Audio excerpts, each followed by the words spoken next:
컴퓨터나 전자기기 화면상의 한 지점을 지정하여 주는 장치를 포인팅 디바이스라고 하는데 다양한 방법과 형태가 있습니다. 이들을 크게 커서의 위치를 이동시키는 방법, 직접적으로 위치를 찍어주는 방법, 위치를 지향하여 가리키는 방법으로 구분하여 설명하겠습니다. 사용자의 의도를 입력하기 위한 위치를 커서라고 하는데 이 커서의 위치를 조작하기 위한 장치에 대하여 먼저 설명하겠습니다.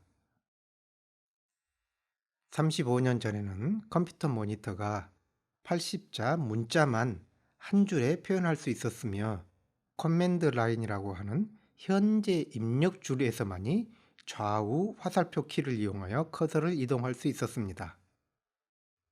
이후 초보적인 그래픽 화면이 도입되면서 커서를 상하 좌우로 움직일 필요가 있어 상하 좌우 화살표 키가 사용되었습니다. 그래픽 화면이 본격적으로 사용되기 시작하면서 화면상의 특정 위치를 화살표 키로 지정하기 위해서는 대단히 많은 수의 키스트로크가 요구되기 때문에 커서를 수직 수평 방향으로 이동시키기 위한 키스트로크에 해당하는 펄스를 자동으로 반복적이며 빠르게 발생시켜 주기 위한 다양한 포인팅 디바이스들이 개발됩니다. 대표적으로 조이스틱, 트랙볼, 마우스를 들 수 있으며 현재까지도 광범위하게 사용되고 있습니다. 이 장치들은 기본적으로 동작 원리가 화살표 키와 같지만 방향을 결정하는 사용자의 동작을 받아들이는 방식의 차이가 있을 뿐입니다. 조이스틱은 앵커에 연결된 조작 막대를 전후 좌우로 조작하여 방향을 입력하는 것으로 초기에는 각 방향에 스위치를 두어 조작 막대가 스위치를 누르면 펄스 제너레이터가 동작하고 해당하는 방향으로 화살표 키와 같이 동작하도록 하는 것이었습니다. 이후 조작 막대의 중심축에 설치된 기구적 조인트를 이용하여 조작 막대가 기울어진 각도에 따라 가변 저항을 변화시켜 펄스 주파수를 조절함으로써 커서의 이동 방향뿐만 아니라 속도 또한 조작할 수 있도록 발전하였습니다. 트랙볼은 앵글 센서와 모션 센서에서 설명한 바와 같이 회전수를 측정하는 인코더 두 개를 서로 직교하는 축 방향으로 설치하고 그 위에 자유롭게 회전할 수 있는 볼을 올려놓아 볼의 회전을 각 엔코더의 회전 방향 성분으로 분해하는 구조를 가지고 있습니다. 각 엔코더가 정해진 회전 각도마다 펄스를 발생하도록 하고 매 펄스마다 커서를 수직 또는 수평으로 한 칸씩 이동시킵니다. 그러므로 사용자는 볼을 회전시킴으로써 커서를 임의의 방향으로 이동시키는 장치입니다.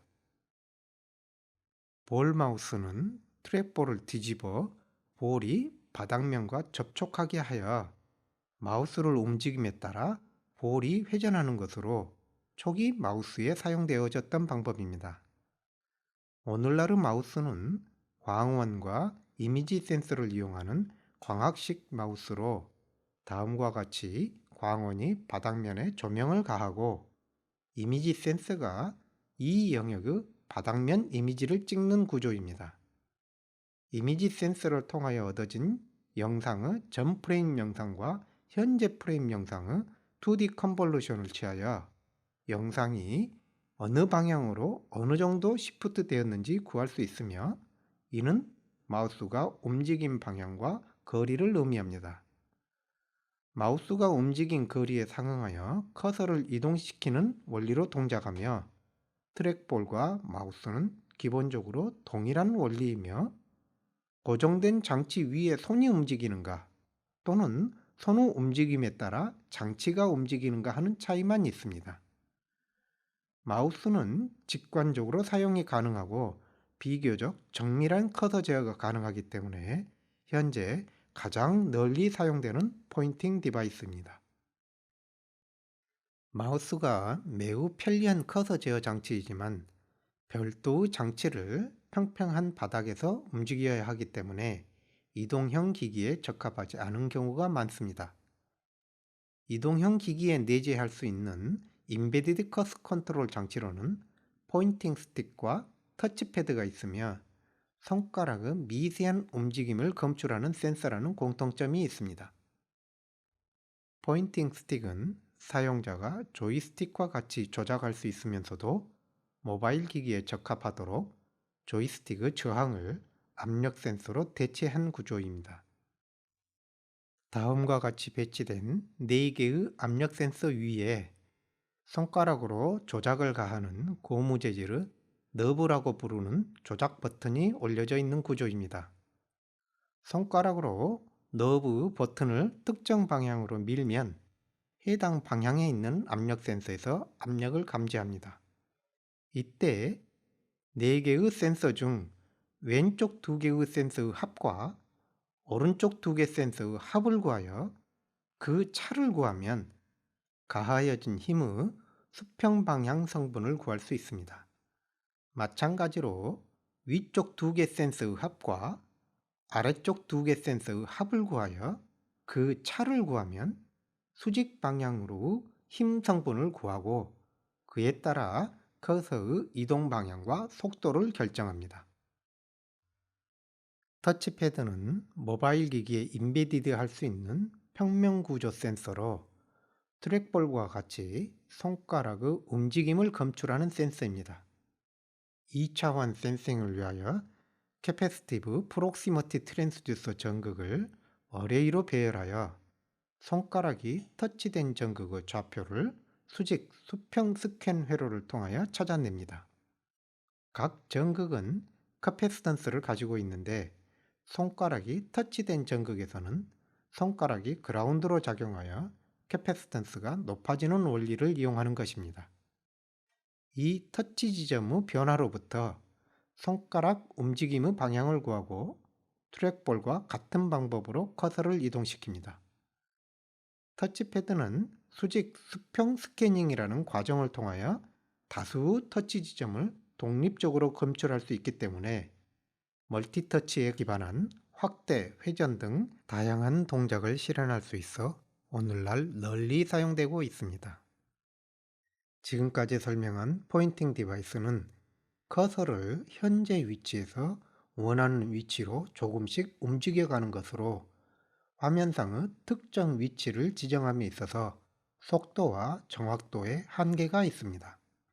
현재까지 알려진 가장 직관적이며 정확한 포인팅 디바이스는 인류가 수천 년간 사용하여 온 도구인 펜입니다. 여기에서는 펜 포인트의 가장 초기 버전인 라이트 펜에 대하여 소개하고 오늘날 사용되는 펜 디지타이저에 대하여는 별도의 섹션에서 자세히 설명하겠습니다.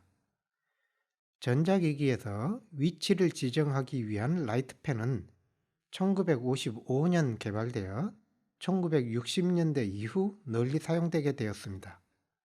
초기에는 컴퓨터가 보급되기 전이었기 때문에 레이더 화면상에서 좌표를 빠르게 읽어내기 위한 용도로 사용되었습니다.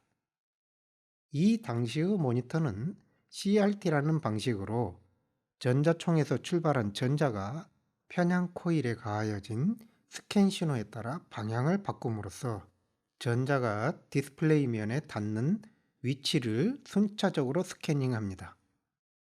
스캐닝 방식은 화면 상단 좌측 원점에서부터 수평 방향으로 이동하고 최대 수평 위치에 이르면 다시 수평 시작점에서 시작하는 수평 스캔을 반복하는 동안 수직 좌표를 점진적으로 증가시켜 가는 것으로 우측 최하단에 이르면 다시 좌측 최상단에서부터 새로운 프레임을 시작하는 것입니다.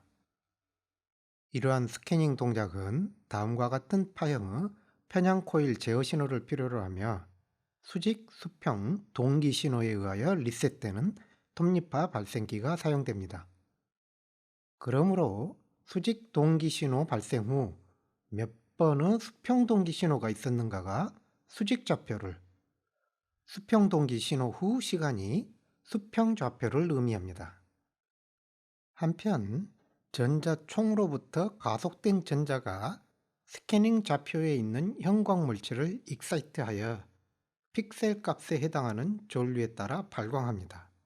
CRT 모니터의 특정 픽셀 위에 포토 디텍터를 접촉시켜 출력을 관측하면 해당 픽셀이 리프레시 될 때마다 신호가 급격하게 변화하므로 하이패스 필터를 이용하여 해당 픽셀이 리프레시 되는 시점을 검출할 수 있습니다. 따라서 현재 스캐닝 지점의 수직 좌표는 버티컬 싱크 신호에 리셋되며 매 호리젠탈 싱크 신호에 일씩 증가하는 카운터를 사용하여 구할 수 있습니다. 유사하게 수평 좌표는 매 호리젠탈 싱크 신호에 리셋되고 매 픽셀 클럭마다 일씩 증가하는 카운터를 이용하여 구할 수 있습니다.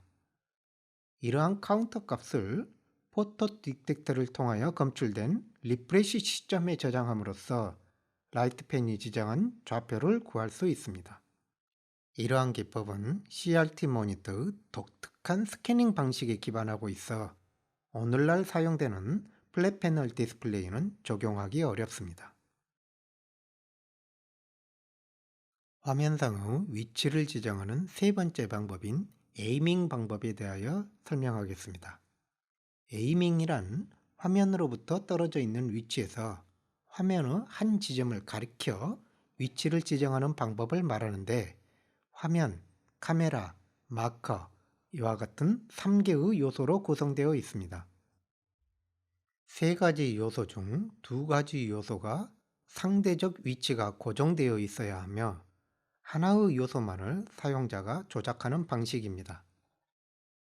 카메라는 마커를 포함한 영상을 획득하고 영상 처리를 통하여 카메라로부터 마커까지의 상대적 방향 벡터를 구합니다. 고정된 두 요소의 상대적 위치와 카메라로부터 마커까지의 방향 벡터로부터 화면상의 지정하는 위치를 기하학적으로 구하여 낼 수 있습니다. 스크린의 위치를 사용자가 조작하기는 어려우므로 움직일 수 있는 요소는 마커이거나 카메라이며 이 중 다른 하나는 스크린과 상대적 위치가 고정되어 있어야 합니다. 한편 카메라는 스크린을 향하거나 사용자를 향할 수 있는데 반드시 마커를 보고 있어야 하기 때문에 카메라가 움직이는 경우 마커는 화면과 같은 측에 있어야만 합니다. 그러므로 다음과 같은 네 가지 조합이 가능하지만 카메라가 스크린 쪽에 있으면서 사용자가 카메라를 움직이는 경우는 에이밍 포인터라고 볼 수 없기 때문에 실제로는 이 세 가지 조합만이 가능합니다. 첫 번째 방법은 카메라가 스크린을 향하여 있고 사용자가 스크린상에 레이저 포인터 등의 조작으로 마커를 표시하면 카메라의 영상으로부터 마커의 위치를 인식하는 방법입니다. 가장 대표적인 응용 예로서 사격 게임에서 총에 레이저 포인터를 장착하여 화면의 조준점을 표시하는 것으로 게임뿐만 아니라 실제 군의 가상사격 훈련에도 적용되는 기법입니다.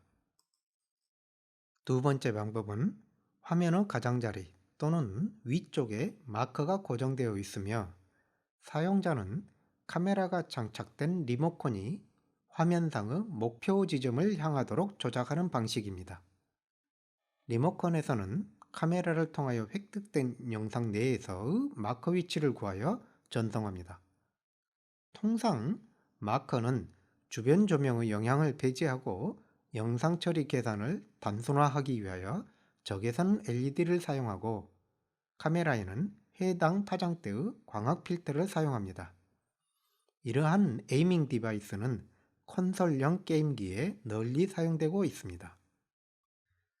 세 번째 방법은 화면과 같은 측에 고정된 카메라가 사용자가 가지고 있는 마커를 바라다 보는 것입니다. 이 경우 사용자는 마커가 표시된 최소한의 장치만을 사용하거나 심지어는 마커가 없이 손가락이나 눈동자와 같이 특정 신체 부위를 마커로 정의할 수도 있습니다.